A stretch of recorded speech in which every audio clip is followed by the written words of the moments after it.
guys, welcome back to the channel. I appreciate all of you liking, subscribing, and commenting below. It's been a bit, so my apologies. Been a busy summer, but a lot of moto stuff I want to talk about. So today we're going to do the review on the 2024 KTM 350Sxf. Figured we'd go through and give you my impressions on the bike. So I guess before we do that, how did I end up on the 350? 2022, I was on a 21.5 factory edition KTM 450. Sold that at the end of 22 and bought a 2023 TBI 300SX. Loved that bike until I had some issues, which I won't get in on this video. Won't get into those on this particular one, but did have a few issues with that. And then in July of 23, I purchased this new 24 KTM 350Sxf. Mainly, after all of the stuff I read and watched online, it seemed to be the perfect balance, and I thought I'd give it a try. So did go and purchase it. I put 23 hours on it roughly in about 4 or 5 weeks. So I was riding it 2 to 3 times a week. And that was really good to get a good feel for the bike quickly. So let's talk about some of the pros on the bike. It's lightweight, it's easy to ride, has broad usable power. Both maps are different enough where it's noticeable, and I like that. So you have the white map, which is the more mellow map, and the green map. I prefer to ride only in the green map. That's where I rode the most. It does have traction control, which I do like because it's almost like adding another map to each one or splitting the 2 maps. So I would run map 2, and then if the track was slick or hard packed, or got, dried out with loose on top but slick underneath, I'd run traction control in the green map. I never tried quick shift and launch control. Surprisingly, I feel like if I'm going to learn to start again in race, it's better to have the technique down. So, but all of those really good things. Excellent clutch, brakes, and ergos. Typical KTM Brembo brakes, hydraulic clutch, and rider contact points on the bike are very good. So you can grip the bike really well. I feel like it's a pretty neutral bike. You don't have to be too far forward on it or too far back. Setup is really good. They do run a little high, although all the new bikes seem like they're getting a little taller. So I did change out the seat to a 15mm lower seat, and that helps a lot with me in the corner. Just makes me feel a bit lower center of gravity, if you will. So what did I dislike about the bike? Minor stuff. Start-stop switch isn't the best. It wasn't on my 300SX, so they called the new 23 start-stop switch in 24s. I don't like the housing. The buttons don't give a positive contact, so I wasn't a huge fan of that. I switched that out for a Nihilo concept start-stop switch, way better, plug and play, and really enjoyed that. Both tend to loosen up a little bit quicker maybe than some of the other Japanese bikes I've had over the years, but only for the first few rides. So every time you ride it for probably the first 3 times, check your spokes. Then after that, you'll find that they loosen up a lot less frequently. So, I think it was the first 3 rides, I checked them every time, tightened them, and then after that, every second, third, or fourth ride, just keep an eye on them. I'm not a fan of the stock neck and bars. They're way too stiff. They transfer a lot of impact, I feel like, into your wrist. The bend is okay on them. I'm not complaining about the bend, but just the bars, and I've tried them on multiple KTMs by all of them. I'm just not a fan of the stock neck and bars. So I either run the Pro Taper Husky or the Pro Taper SX bar, and that's what I ran on this. The rear chain slider wore out pretty quick. I feel like, maybe even a little quicker than in past years. And I also, minor things, but the drain bolt on the drain plug for the oil, unless you have a torque wrench adapter, you can't really torque that to spec. And as I've gotten older, I'm a little bit of a stickler on using torque wrenches on everything. So very, very minor, but overall phenomenal bike. Just weight, easy to ride, good power. Okay, so what are my thoughts on it? It's an excellent bike for a lot of folks, and by a lot of folks I mean vet riders, even fast amateurs, weekend warriors, and racers alike. I think can all do really well and like this bike. I think where it shines is riding in the upper RPM range. You've probably heard that in other videos from the older gen. And then the new gen does have, I've ridden both 350s, the previous model 22s, and then obviously I have the 24 and 23s and up with the same. So they do have a little bit more bottom end torque. In map 2, I think it's a phenomenal engine. Definitely, shines when you ride it though, aggressive in mid and top end, right? The thing will just rev to the moon, and it does make a lot of power there. I feel like harder packed tracks, it's also better suited to that.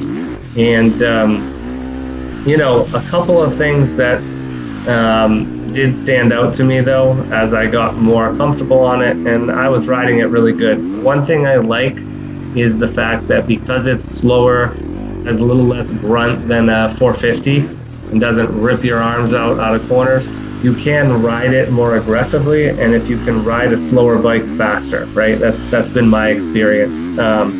Fast bikes are great for bragging on a drag race, but on the moto track, having good usable power is, I feel like, more important. So this bike does that really well. Now, the flip side to that is what I found is in order, in some instances, especially on like longer tracks or more wide open tracks, you really have to wring it out. And when you wring it out, the suspension, you're just like, if you take your 450 or any other bike and you wind out that gear that you're in, and you're in the very peak of the gear, it binds your suspension, just handles differently, right? It feels a little bit twitchier. It doesn't, doesn't move through the stroke, I feel, the same way as it does when you're riding in like the proper range, right? So I noticed that, which, I had KYBs on the front, had a revalve shock, bladder kit in the rear, and sprung obviously from my weight.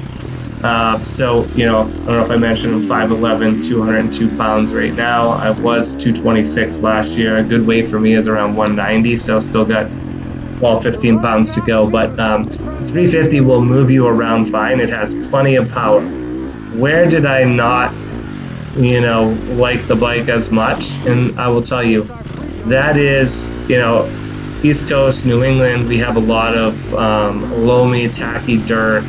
It rained a lot this summer, but we do have some clay and sand, right, mixed in. So it's not like we're riding in all sand, because, we have a couple tracks like that, Southwick, Sandbox, etc.